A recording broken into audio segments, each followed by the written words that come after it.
It's time for another Dice Tower review with Zee Garcia.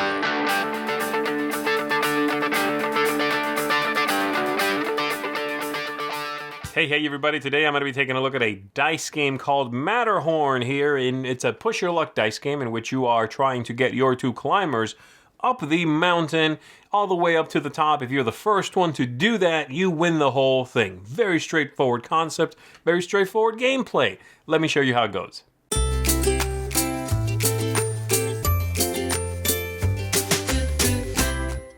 The objective of the game is for the players to attempt to get their characters all the way up the mountain and all the way off of the top of the mountain here, landing in these spots up here. Whoever is the first one to get both of their climbers all the way up here is the winner of the game, all right? So after some setup, which we are going to just assume already happened, players put out their climbers down here, then we are ready to begin with the start player.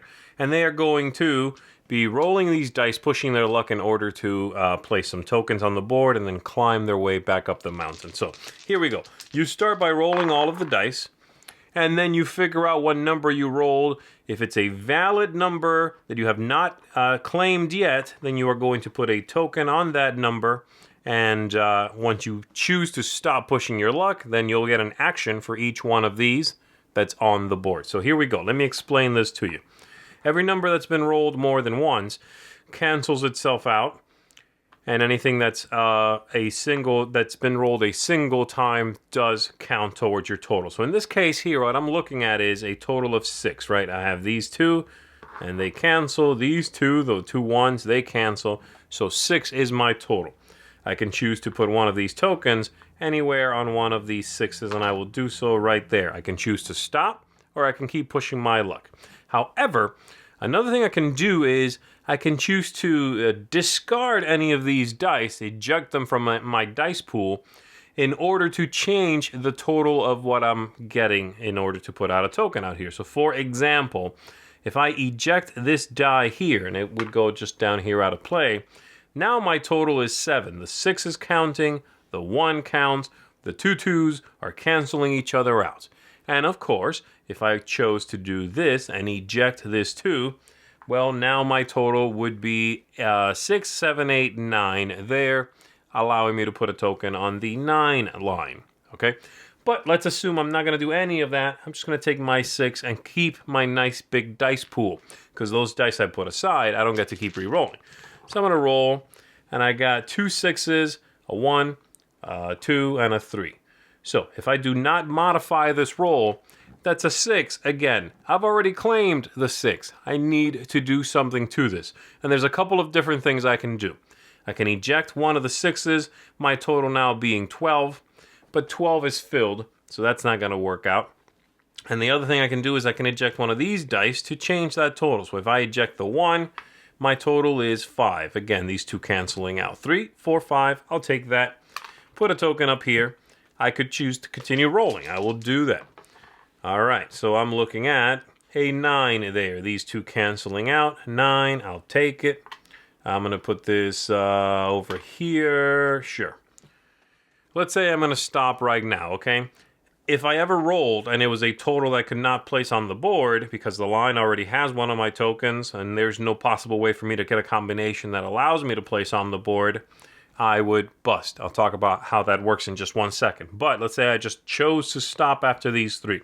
I have 3 action points. And so I could go 1, 2, 3, let's say. I can do that however I want to. I can move myself in whatever direction I want.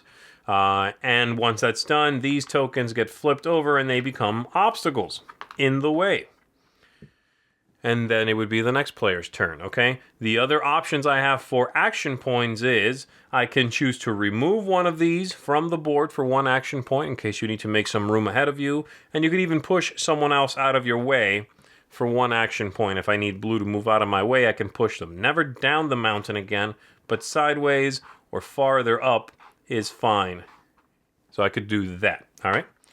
And that's how that works. Now it'd be the next player's go. They roll, they get some action points, they try to move. If you bust, so let's say I did this, taking all this back, And let's say I rolled and I had no possibility of placing on the board, then instead of any actions, I simply lock these into place, and as a bonus, as a compensation, I get to place one blocking token anywhere I want to. So I might throw it here in front of green just to make their day a little bit harder, okay? And that's it. And then the next player goes. If ever there is a line completely completely full at the end of someone's turn, then we do clear that line so that the number is available. At least one of them has to be available, all right? And that's pretty much the game. So, that should give you an idea of how the whole thing works.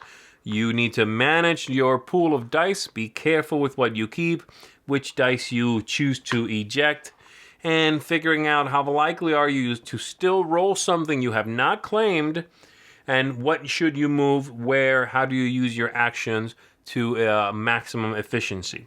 There's one final little bonus I do want to mention, and that is if you ever place a token, let's say I rolled and I get a 9, I'm yellow in this example.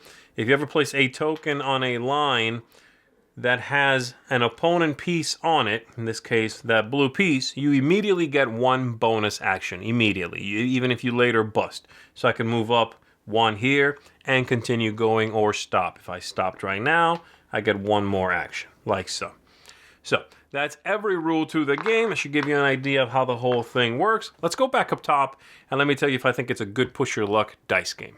All right, so let's talk about this one. We're going to start with thematic ties here. I like the climbing theme here because I think it fits what you are doing in the game. And this idea of visually climbing up the mountain, climbing up the board really works. It's a beautiful marriage. It's simple, but it makes sense and it does not detract. In fact, it's helpful to teaching the game, which I always find is an important part of the theme in a game. The aesthetics here are really stark and beautiful. I love the cover. I really like the board. The tokens are great. Dice are, they work. They're not flashy. And it's the one thing I probably would change if I was going to change anything in the game.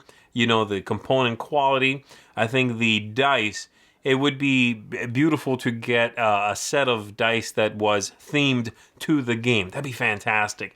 But they're just regular wooden dice. They do their job just fine. But the look of everything I find to be stylized and attractive. The replayability and the scalability. And by scalability, I don't actually mean like scaling the mountain. You know what I mean. The replayability here I think is fine. It's fun for, if you want to play a push your luck dice game, this is going to give you that. It's not going to be anything else, you're going to get sort of a very similar experience every time you play, but you will have those moments of up and down, that moment of a great roll, that moment where you're just starting out with your pool of dice, you roll them, and it's a bunch of the same number, which is awful, because you have to, get rid of a bunch of them if you want to score anything. So you'll have that, and I think that feeling kicks up the replayability here, that stand-up moment. You're not really going to have too many of those, but there is that moment of, oh no, that groan-worthy moment, right? And the scalability I also think is fine. I prefer with more players. The board's a little bit more crowded. There's more tension going on, but it's okay with fewer as well. It's fine. It works. The game length here is great. It's a little shorter than I expected, actually, and that's fantastic because it adds to the feeling of it being a burst of fun. It's a quick game. You got to be careful. Someone could race their way up the mountain if they get particularly lucky and they push their luck and get away with it, The ease of play, which is fiddliness, if there's any weird design choices, anything like that, I don't think there's any of that. In fact, I think the game takes things that we've seen in other push your luck games and do really clever stuff with it, like the token you put on the board being an action, then later flipping over and becoming an obstacle. That's great. I love that those pull double duty. And thematically, it's awesome. You can both help yourself and hurt someone else at the same time. It just works. Nothing feels fiddly. And it is so streamlined, right? There's 3 kinds of components in the game. I guess if you count the board, there are 4, but that's it. It's very, very streamlined. And then lastly, tactics and strategy, and of course luck. It's very simplistic stuff. You're going to have a ton of luck, of course. It's a push your luck game. And as far as tactics go, they're very obvious things like, hey, this person is running away with it, throw some stuff in their way, push them over if you can, that sort of thing. But I think no one's going to be coming to this game thinking, I'm really looking for a very strategic dice game. That's not what you're getting, all right?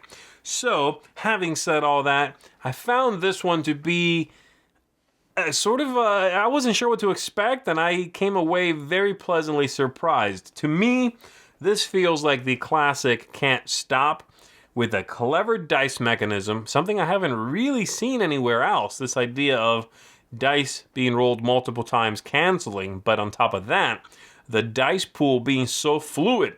You don't want to die there, remove it.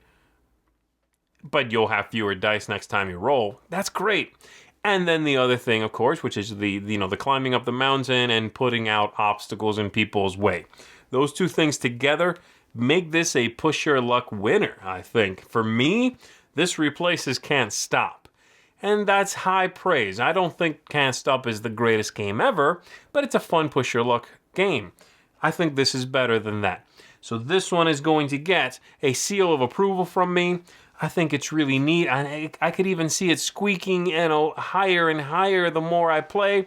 But it's solidly a seal of approval for me right now. Really enjoy it. Definitely would recommend you check it out if this is your kind of game. Matterhorn is a fun one. Give it a go with your family. Give it a go with your friends. I think you're going to like it. Thanks so much for watching the Dice Tower videos. Find more great videos and reviews, as well as our top-rated audio podcast at Dicetower.com. The Dice Tower is sponsored by Cool Stuff Inc., where you can find great games for great prices. Cool stuff in stock. Check them out at CoolStuffInc.com.